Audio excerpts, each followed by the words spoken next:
ఎలా పుట్టామో అలా నిలబడాలి. బాబోయ్. మాకైతే లేడీస్ చెస్ట్ అంటే మొట్టి బాడీలో ఎక్కడైనా ఏదైనా ఉన్నాయా, ఎక్కడైనా దాచుకున్నామా, పాళ్ళల్లో, తర్వాత బాడీ ప్రైవేట్ పార్ట్స్లో ఏముందా అని కూడా చెక్ చేస్తారు. Must have been so traumatic ఆ స్టోరీ మీకు. చాలా అంటే మొట్టరు స్క్వాట్స్ చేయమని చెప్తారు. 3 సార్లు కూచి నిలపడు అంటారు. మనం చెయ్యాలి. అప్పుడు ఎందుకు చేస్తున్నారంటే ఏమైనా దాచుకుంటే, భగవంతుడా,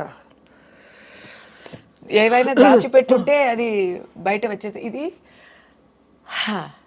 మనకి ఎంత మామూలు లైఫ్ లీడ్ చేసి తర్వాత లోపల వెళ్తేనే మాకు 100% సచ్చినట్టు ఉంటుంది. మంచి లైఫ్ చాలా కంఫర్ట్ నుంచి మరీ దిగిపోతే ఎలాంటి ఆ మూమెంట్లో ఏంటి అన్నీ తీసేయాలా, బట్టలు అంతా తీసేయాలా అని నేను 3 సార్లు అడిగా. వాళ్ళు నన్ను అవును అని చెప్పలేదు. ఎస్ మేడం, అర్థం చేసుకోండి మేడం అని సాఫ్ట్గానే చెప్పారు. వాళ్ళకి వీలంత వరకు వాళ్ళు నాకు గౌరవంతోనే ట్రీట్ చేశారు. కానీ చేసి తీరాలి కదా, చెయ్యాలి కదా, దాంట్లో కన్సెషన్ ఇవ్వడం కుదరదు కదా. అల్లు అర్జున్ గారు అరెస్ట్ అయినప్పుడు నేనేమనుకున్నానంటే ఆయన లోపలికి వెళ్ళరు, ఆయన ఇంకా టైం ఉంది, బెయిల్ వస్తుంది అని నేను అనుకున్నాను. తర్వాత నాకు జైలుకి వెళ్ళారా, ప్రిజనర్ రికార్డు ఉంది, ఫోటో తీసి ఉంటారు, నంబర్ ఇచ్చి ఉంటారు. నాకు అదంతా జరిగింది. నన్ను ఫోటో తీశారు, రికార్డులో నా ఫ్యామిలీ డీటెయిల్స్ రాశారు, నాకు ప్రిజనర్ నంబర్ ఇచ్చారు, 644788 నా నంబరు. నాకు ఒక ప్రిజన్ రికార్డు ఉంది, లైఫ్ టైంకి అది ఉంది అక్కడ. So sad. తప్పు చేశానా లేదా అనేది తర్వాత వర్డిక్ట్ వస్తుంది, కానీ ప్రిజన్లో నాకు రికార్డు ఉంది. నాకు ఉంది, అక్కడ మర్డర్ కాన్విక్ట్కు కూడా ఉంది, గంజా అమ్మిన వాళ్ళకి కూడా ఉంది. వాళ్ళతోనే నేను క్వారంటైన్ బిల్డింగ్లో వెళ్ళాను. కానీ ఉన్నట్లో అక్కడ అక్యూజ్ పీపుల్లో చాలామంది వారు నిర్దోషులు. ఎకనామిక్ అఫెన్సెస్, బాసు 12 crores దొబ్బుకొని దుబాయ్కి వెళ్ళి హాయిగా ఉన్నప్పుడు స్టాఫ్ అందరినీ పట్టుకొని ఇక్కడ పెట్టేస్తారు. అలాంటి వాళ్ళు కూడా ఉంటారు. వాళ్ళందరూ ఏడుస్తూ కొత్త ప్రిజనర్స్ బ్లాక్ కదా, ఏడుస్తూ ఉంటారు. నేను 6 o'clock లోపలికి వెళ్ళాను. ఫస్ట్ మెడికల్ చెకప్ చేస్తారు, హాస్పిటల్కి వెళ్ళి పర్ఫెక్ట్గా ఉన్నాము, మాకు ఏం ప్రాబ్లమ్స్ లేదు అంటే నా రాత నాకు ఏం ప్రాబ్లం లేదు, పర్ఫెక్ట్ హెల్త్. సో ఏం ప్రాబ్లం లేదు, హార్ట్ ప్రాబ్లమ్స్ అలాంటివి ఉంటే దే విల్ నాట్ జైల్. ఏ ప్రాబ్లం లేదు అంటే దే టుక్ మీ టు ప్రిజన్లో ఫస్ట్ దే ఆస్క్డ్ మీ. నాకు కొన్ని కన్సెషన్స్ ఏంటంటే because I'm a judicial custody prisoner, remand కాదు, కన్విక్ట్ కాదు, you can take your clothes. So ఇలాంటి క్లోత్స్ అని కొన్ని రూల్స్ ఉన్నాయి, అలాంటి clothes we can take in. మీ బట్టలు మీరు తీసుకెళ్ళారు అయితే? I had permission for 4 clothes. ఇంకా కావాలంటే వచ్చే రోజుల్లో మీరు ఎవరితో అయినా చెప్పి వాళ్ళు వచ్చి మీకు ఇవ్వచ్చు అనే కన్సెషన్ ఉంది. తర్వాత ఏమైనా ఫుడ్ తీసుకొచ్చారా, టూత్ బ్రష్, పేస్ట్ అంతా తీసుకొచ్చారా అంటే నా దగ్గర ఏం లేదు, నాకు తెలీదు. ఏంటి టూత్ బ్రష్ ఉండదా, ఏమో హోటల్కి వెళ్ళినట్టు నేను అడుగుతున్నా. సోప్ ఉండదా, టూత్ బ్రష్ ఉండదా, అది కూడా ఉండదా కనీసం అని అడిగితే వాళ్ళు నన్ను ఇలా చూస్తున్నారు. మీరేంటి ఇది జైలు అనుకున్నారా, 5 star హోటల్ అని అనుకున్నారా అండి అని. అప్పుడు నాకు పోలీస్ వాళ్ళు, నాకు ఆల్ విమెన్స్ వచ్చారు కదా, నా తోడు వచ్చే వాళ్ళు అందరూ all women's. They said madam కొంచెం పర్మిషన్ ఇవ్వండి అని చెప్పి చాలా వేగంగా వెళ్ళి they bought and purchased and gave me toiletry items. They purchased and gave me ఇది స్పూన్స్ అలాంటివి. అక్కడ all the small basic necessities. ఆ రోజు రాత్రి ఫుడ్ అక్కడేనా? ఆ రోజు డిన్నర్ అయితే 6 o'clock లాకప్ చేస్తారు. నేను 6 o'clock లోపలికి వెళ్తున్నాను. సో నేను వెళ్ళగానే వాళ్ళు quickly take your food and go అన్నారు. నాకు కొత్త పళ్ళం వచ్చింది. లోపలికి వెళ్తే నేను రాపోతున్నాను అని ఫుల్ డే అక్కడ ఆల్రెడీ న్యూస్ అయిపోయాక some prisoners were waiting, convicted prisoners were waiting to see me. వాళ్ళు ఒక్కొక్కరు నాకు ఒక్కొక్క గిఫ్ట్ ఇచ్చారు. ఒక అమ్మాయి వాటర్ బాటిల్ ఇస్తుంది, ఒక అమ్మాయి నాకు బిస్కెట్ ఇచ్చింది, ఎందుకంటే నేను తొట్టి చేతిగా వచ్చాను.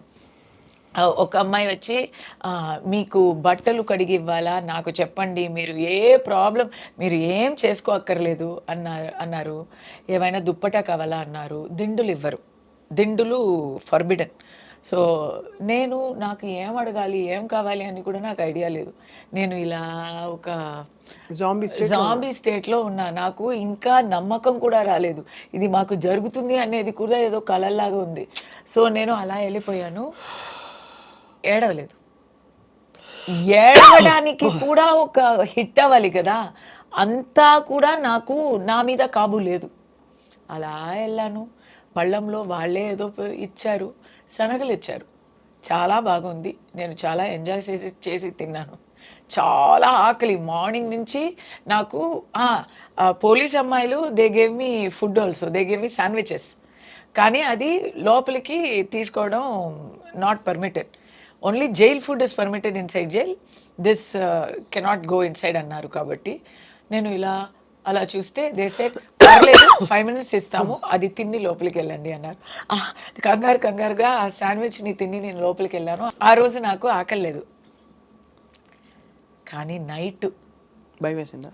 భయం కాదు, అది భయం కాదు, మెంటల్ అప్సెట్. బికాస్ అప్పుడే మాకు అలా అన్నీ అయిపోయాక వీ విల్ ఫీల్, అప్పుడు వరకు మనకి ఎవరో మన చుట్టూ ఉన్నారు, మన అక్కడ తీస్తున్నారు, ఇక్కడ తీసుకెళ్తున్నారు, ఇక్కడ అది ఇది, ఇక్కడ సైన్ చేయాలి, చెక్కింగ్ అవుతుంది, బట్టలు విప్పుతాము, అన్నీ అయింది. తర్వాత రూల్స్ చెప్తున్నారు మాకు అక్కడ లాకప్లో. అదంతా అయ్యాక 6 o'clock లాక్ చేస్తారు కదా, తర్వాత ఎవరు ఉండరు అక్కడ. నెక్స్ట్ డోర్ నుంచి ఆ అరవం కూడా కొద్దిగా వినిపిస్తుంది. అక్కడ ఉన్నారు, ఇక్కడ ఉన్నారు, బట్ నేను ఒంటరిగా నా సెల్లో ఉన్నా. ఆ సెల్లో ఉంటే స్లోలీ నేను ఖైదీని అనేది దిగుతుంది మైండ్లో. ఓకే, ధైర్యంగా ఉండాలా, మనం ఏం చేయలేదు, న్యాయం కలుగుతుంది అని నేను నాకే ధైర్యం చెప్తూ అక్కడ ఉన్నాను. కానీ ఆఫ్టర్ వైల్ ఏం చేయాలా, నిద్ర పట్టదు, నిద్ర అస్సలు పట్టదు. నైట్ అంటే నిద్ర అస్సలు పట్టలేదు. నా దురదృష్టం గురించి, నా కర్మ గురించి ఫుల్ ఏమేమో థాట్స్ వస్తున్నాయి. టైం అవ్వలేదు, ఏం టైం అనేది తెలియలేదు. సో నేను టైం ఏంటి ఎప్పుడు తెల్లారుతుంది అని 2 o'clock అడిగానంట, 3 o'clock అడిగానంట, 4 o'clock అడిగానంట. Next day ఆ అమ్మాయి, వార్డర్ అమ్మాయి చెప్పింది, నీకు శిక్ష పడింది కానీ నాకే నువ్వు చాలా శిక్ష ఇచ్చావమ్మా. నైట్ అంతా మేడం టైం ఏంటి అని అరుస్తూ ఉన్నానంట. తల్లి, you have really gone through so much. But ఆ ఒక్క నైటే అలా ఉన్నాను నేను. నెక్స్ట్ డే నుంచి ధైర్యం వచ్చింది. అది I can write a book about it అండి. I can write a book. Next day అందరినీ కలిసాను కదా, అందరినీ కలిస్తే ఒక్కొక్కరు స్టోరీస్ వింటే ఇట్ వాజ్ నాకు ధైర్యం వచ్చేసింది. Okay, what ever it is, ఏదో ఒక పర్పస్ కోసం మేము వచ్చాం కదా, వీ విల్ ఫేస్ ఇట్ అని. ఆ రోజు బాగా తిని బాగా నిద్రపోయాను. దోమలు వచ్చాయి, Odomos is not permitted, mosquito coil not permitted. దోమలు అంటే బాగా పెద్ద దోమలు, బాగా కుచ్చుతాయి. సో దానికి ఫస్ట్ డే ధైర్యం వచ్చిందా, సెకండ్ డే నుంచి నేను ఫుల్ ఎలా చెప్పాలి, సెల్ఫ్ హెల్ప్ అంతా చేయడం మొదలుపెట్టాను. అక్కడ బాదాం చెట్టు ఉంది, బాదాం చెట్టు నుంచి ఆకులు తీసుకొని ఆ ఆకుల్ని వేప ఇది దాని పేరు ఏంటి చెప్తారు, ట్విగ్, వేప అదే చిన్నిగా ఉంటాయి, పుల్ల. అవును, వేప పుల్ల. సో వేప పుల్లతో దోణలు చేసి, పళ్ళాలు చేసి, వాళ్ళని కుట్టుకొని అందరికీ డిస్ట్రిబ్యూట్ చేసి ఫుల్ యాక్టివిటీ టైం అయిపోయింది. తర్వాత బుక్స్, లైబ్రరీ, ద్రవిడియన్ పాలిటిక్స్ గురించి టూ బుక్స్ 4,000 పేజెస్ నేను చదివాను. వావ్. సో అలా ఫ్రెండ్స్ దొరికారు, వాళ్ళకి ఓదార్చించాను. ఒక జస్ట్ 4 నెలలే అయిన ఒక చిన్న పసిబిడ్డ లోపల ఉంది. ఎందుకంటే మదర్ ఉంది కాబట్టి మదర్తో ఆ పసిబిడ్డ కూడా అక్కడే ఉంది. ఆ బిడ్డతో నాకు చాలా టైం పాస్ అయింది. ఇలా బుక్ రాయాలి నేను. తప్పకుండా రాయాలి. ఇది ఇలా 3 రోజులు ఉన్నారు. బట్ ఆ 3 డేస్లో అవును, మండే బెయిల్ కోసం అప్లై చేశారు. సాటర్డే సండేవే they can keep me inside. Monday you have to. Monday bail apply చేస్తారు, ట్యూస్డే ఎవరు అవుట్? నో, ట్యూస్డే బెయిల్ వచ్చింది. They kept me for 1 more day. ఇలాగే అది రాలేదు, ఇది రాలేదు, టైప్ రైటర్ పని చేయలేదు, ఏదో ఒకటి చెప్పి. బయటకు వచ్చినప్పుడు మీరు ఫస్ట్ ఎమోషన్ ఏంటి? లేదు, లోపల ఉన్నప్పుడే advocates can come and lawyers can come and meet you every day. So నాకు ఆల్రెడీ న్యూస్ పేపర్స్ చదువుతున్నాను. ప్రెజెంట్ న్యూస్ అంతా కట్ చేసి సెన్సార్డ్ న్యూస్ పేపర్సే ఇస్తారు. ఆ న్యూస్ పేపర్స్లో మిగతా అన్ని న్యూసెస్ నేను చదివి I'm in touch with what is happening out side. Lawyers వచ్చి నా గురించి న్యూస్ కూడా అన్నీ చెప్పేస్తారు. నా అబ్బాయి ఎక్కడ ఉన్నాడు అన్నీ చెప్పేస్తారు. They will give you all maximum relief through contact with the outside world.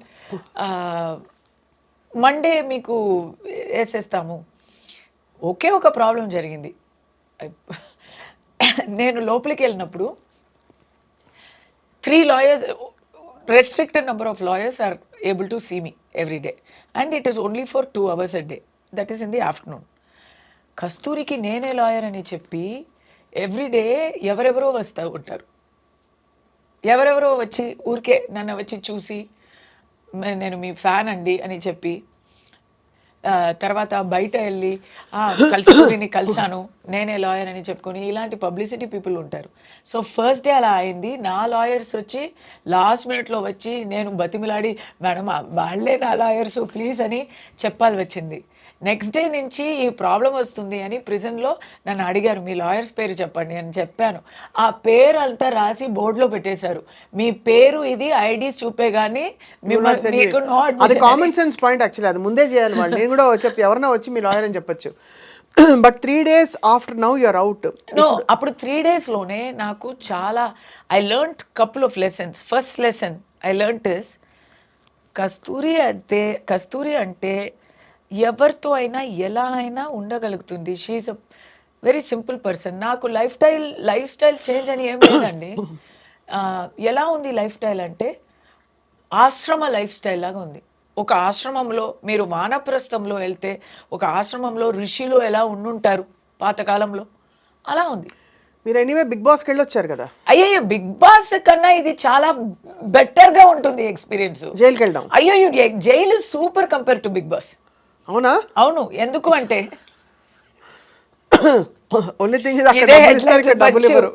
ఎందుకంటే బిగ్ బాస్ లో ఎట్లా అంటే మరి మనకి నచ్చిన వాళ్ళు ఉంటారు, నచ్చని వాళ్ళు ఉంటారు. వేస్ట్ ఆఫ్ టైం చాలా అవుతుంది. ఏం చేయడానికి ఉంది అక్కడ? తినడానికి ఉంది, వంట చేసి తినడానికి ఉంది. వంట కూడా చేయడం అక్కర్లేదు, వాళ్ళే ఫుడ్ కూడా ఇచ్చేస్తారు. ఊరికే కంటెంట్ ఇవ్వడానికి గొడవ, పంతం ఇలాంటి విషయాలే ఉంటాయి అక్కడ. వెరీ ఎలా ఇమ్మెచ్యూర్ గా ఉంటుంది. అవును, నాకు ఎప్పుడు అనిపిస్తున్నది. I always felt so about Bigg Boss. So నేను వెళ్తాను, బట్ అంటే చూసే వాళ్ళు చాలా ఎంజాయ్ చేసి చూస్తారు కానీ నాకు ఎప్పుడు నచ్చల. సి ఇట్ ఇస్ ఎంటర్టైన్మెంట్ అని మనం మైండ్ లో పెట్టుకుంటే వీ కెన్ గివ్ కంటెంట్ ఇవ్వాలి. అక్కడ half the things are managed. Stage అన్నను మేనేజ్డ్ అంటాను. So that is totally fiction అది.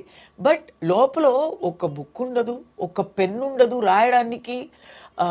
నేను చాలా బతిమిలాడి గెస్ట్గా వెళ్తున్నానబ్బా, నేను ఇన్మేట్గా రాలేదు, okay just temporary, please give me నా హనుమాన్ చాలీసా కందసృష్టి కోసం అని చాలా బతిమిలాడి అడుగు పెట్టి తీసుకెళ్ళాను నేను.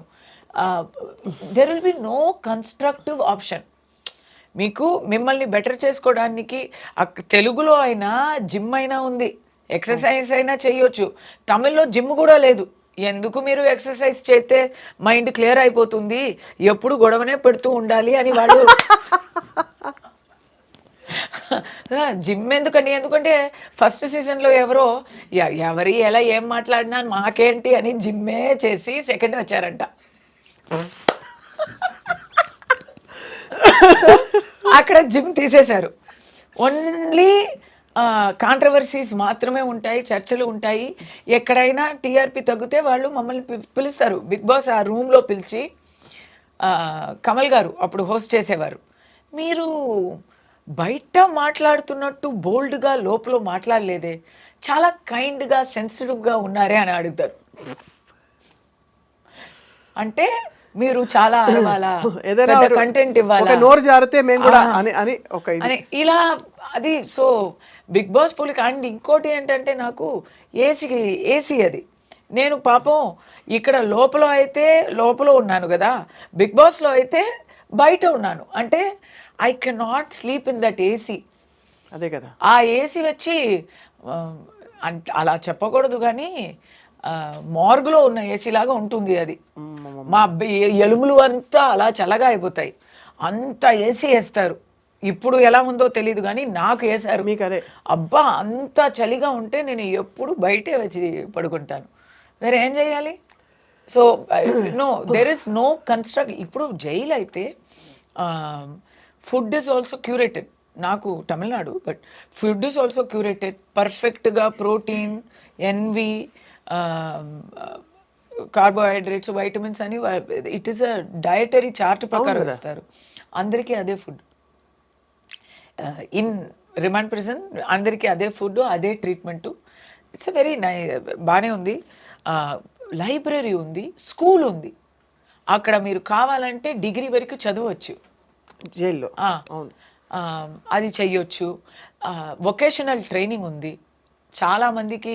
అంటే ఇది అంతా కాన్విక్స్ కండి, అక్కడే ఉన్నారు. లైఫ్ ఇంప్రెజన్మెంట్ అంటే ఆప్షన్స్ ఆర్ దేర్ అంటున్నా.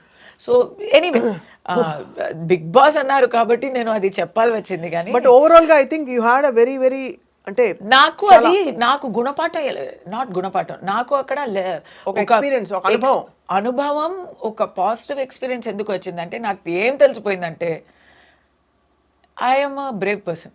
You are. నేను బోల్డ్ అనేది ప్రిటెన్స్ కాదు. నన్ను ఒంటరిగా పెడితే కూడా, సాలిటరీ ప్రిజన్లో పెడితే కూడా నేను I'm managing, I'm doing constructive work అనేది నాకు తెలిసింది ఒకటి. రెండోది, నేను లోపల ఉన్నప్పుడే ఐ థింక్ డొనాల్డ్ ట్రంప్ గెలిచారు. ఎలక్షన్ అంతా వచ్చింది. బట్ ఎనీవే, ఇంకోటి ఏం తెలిసిందంటే అడ్వకేట్స్ వచ్చి చెప్పారు కదా, the way they treated me inside, దాంట్లో తెలుస్తుంది కొంచెం. ఇప్పుడు బిగ్ బాస్లో జనాలు చప్పట్లు విన్ని మనం ఇది ఉందా, సపోర్ట్ ఉందా లేదా అని మనం తెలుసుకుంటాం. అలా లోపల కూడా తెలిసింది. లోపల ఉన్న వాళ్ళు, శిక్ష పడిన వాళ్ళు అందరూ దోషులు కావు. దోషులు అందరికీ శిక్ష కూడా పడలేదు. ఇది ఒకటి. శిక్ష పడిన వాళ్ళు దోషులు కారంటే ఒకట్లేండి, న్యాయ వ్యవస్థను క్వశ్చన్ చేయడం అవుతుంది. సో ఐ వుడ్ నాట్ లేదు సే దట్ స్టేట్మెంట్. నో, శిక్ష పడిన వాళ్ళు అందరూ దోషులు అని కావు. నేను చెప్తాను, దోషులు అందరికీ శిక్ష కూడా దొరకలేదు. అందరూ బయట తిరుగుతున్నారు చాలామంది. బట్ అక్కడ ఏంటంటే నాకు back to how I felt inside it self, I got the news that public sentiment is completely very high and very sympathetic and very supportive of me. And also I got the news that all the political parties except the ruling party have come out in support of me. ఈ రెండు విషయాలు తెలిస్తే నాకు ధైర్యం ఎక్కింది. Okay అని కొంచెం ఇది వస్తుంది కదా, మనోధైర్యం, అది వచ్చింది. So when I came out, I thanked the people. నేను స్పీచ్ ఇచ్చాను, తెలుగులో కూడా ఇచ్చాను, తమిళ్లో కూడా ఇచ్చాను. నేనేం చెప్పానంటే, నేనేదో చిన్నదాన్ని, మామూలు దాన్ని, ఒక సాటి మంచిగా నేను లోపలికి వెళ్ళాను. నన్ను ఒక పెద్ద బ్రాండ్గా మీరు బయట పంపించారు, చాలా థ్యాంక్స్ అండి అని థ్యాంక్ చేశాను. పబ్లిక్ సపోర్ట్ ఇంత ఉంటుంది అని నేను అసలు ఊహించలేదు. దాని అందరికీ కృతజ్ఞతలు చెప్తున్నాను. దాని అందరికన్నా నన్ను ఎవరు లోపల వేశారో వాళ్ళకి చాలా థ్యాంక్స్ చెప్తున్నాను. నేను చాలా నేర్చుకున్నాను. ఈ సపోర్ట్ నాకు లేకపోతే దొరికేది కాదు అని థ్యాంక్స్ చెప్పాను. మీరు చాలా కష్టం, అంటే అనుభవంతో వచ్చిన పాజిటివిటీ ఒకటి వచ్చింది కానీ కస్తూరి గారు మీరు పడిన ఆ చిన్న చిన్న కష్టాలు మానసిక వ్యధ అంతా కూడా మామూలు విషయం కాదు. వీరనారిగా మీరు వెళ్ళారు, మాట్లాడారు, బయటకు వచ్చారు, మళ్ళీ వాళ్ళు మాట్లాడుతున్నారు వ్యవస్థీకృతమైన ఒక విషయం గురించి. You are very very bold, brave, courageous and చెప్తారు కదా పుష్ప అంటే ఫ్లవర్, కస్తూరి అంటే ఫ్లవర్ కాదు ఫైర్ అని నేను చెప్తాను. Thank you so much for sharing your very very personal experience Kasthuri. We wish you all the very very best. We love you. Thank you for the love. Really love you. తమిళనాడులో same ఈ వరుసనే అందరూ చెప్తున్నారు and it's such a big high. So ఇక్కడ కూడా I love you. So thanks for the love back. మీరు తప్పకుండా మా తెలుగుంటి I love ఆడపడుచుగా కలిపేసుకున్నాం ఎలాగో, కాబట్టి తప్పకుండా మీరు వస్తూ ఉండాలి. సామాజిక అంశాలు ఉన్నప్పుడు కస్తూరి గారు వి లుక్ ఫార్వర్డ్, మీరు మాట్లాడుతూ ఉండాలి, మేము వింటూ ఉంటాం. Thank you so much. Thank you. నమస్కారం.